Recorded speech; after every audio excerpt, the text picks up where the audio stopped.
Telangana engineering కాలేజీలలో ఫీజులు పెంచొద్దని demand చేస్తున్నారు విద్యార్థి సంఘాల నేతలు.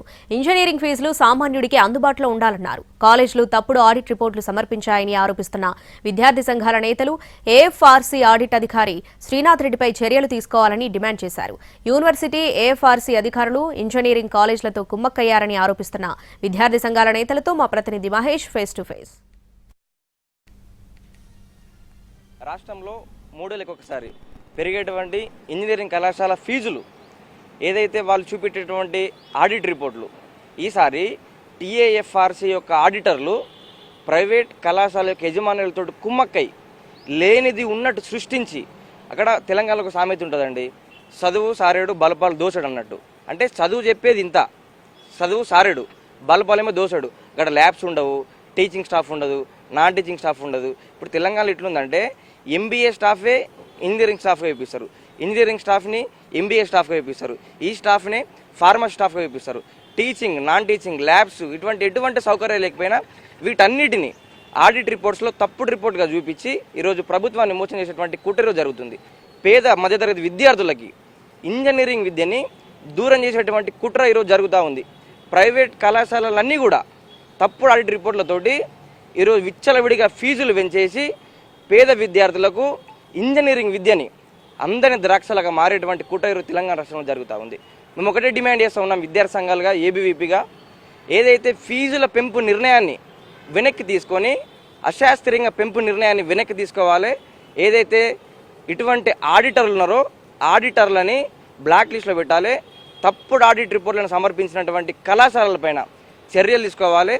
ఉన్నతాధికారులు కావచ్చు, యూనివర్సిటీ అధికారులు కావచ్చు, హైయర్ ఎడ్యుకేషన్ ఆఫీసర్లు కావచ్చు, టీఏఎఫ్ఎస్ అధికారులు కావచ్చు, వీరు వెంటనే కళాశాలలు విజిట్ చేసి అది కళాశాలలు ఏవి ఉన్నాయి ఏవి లేవు, నాణ్యత ప్రమాణాలు పాటించినటువంటి కళాశాలలను కూడా వెంటనే వాళ్ళ యొక్క గుర్తింపు రద్దు చేయాలని చెప్పేసి మేము డిమాండ్ చేస్తూ ఉన్నాం. తెలంగాణ వ్యాప్తంగా 175 ఇంజనీరింగ్ కళాశాలలు ఉన్నాయి.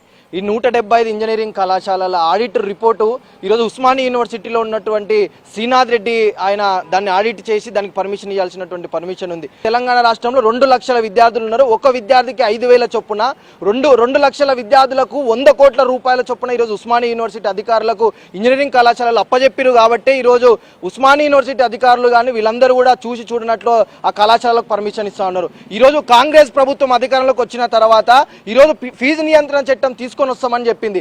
ఈరోజు విద్యార్థులకు నాణ్యమైనటువంటి విద్య అందిస్తా అని చెప్తా ఉంది. కానీ ఈరోజు మనం చూసుకున్నట్లయితే తెలంగాణ రాష్ట్రంలో ఇంజనీరింగ్ కళాశాలలో కనీసము చదువు చెప్పడానికి లెక్చరర్లు కూడా లేనటువంటి పరిస్థితి ఉంది. ఈరోజు ఇంజనీరింగ్ కళాశాలలో దాదాపు 45 కళాశాలలో విద్యార్థులు కూడా లేకుండా విద్యార్థులు ఉన్నట్లు సృష్టించి ఈరోజు ఫీజు రింబర్స్మెంట్ స్కాలర్షిప్ అనేది తీసుకుంటా ఉన్నారు.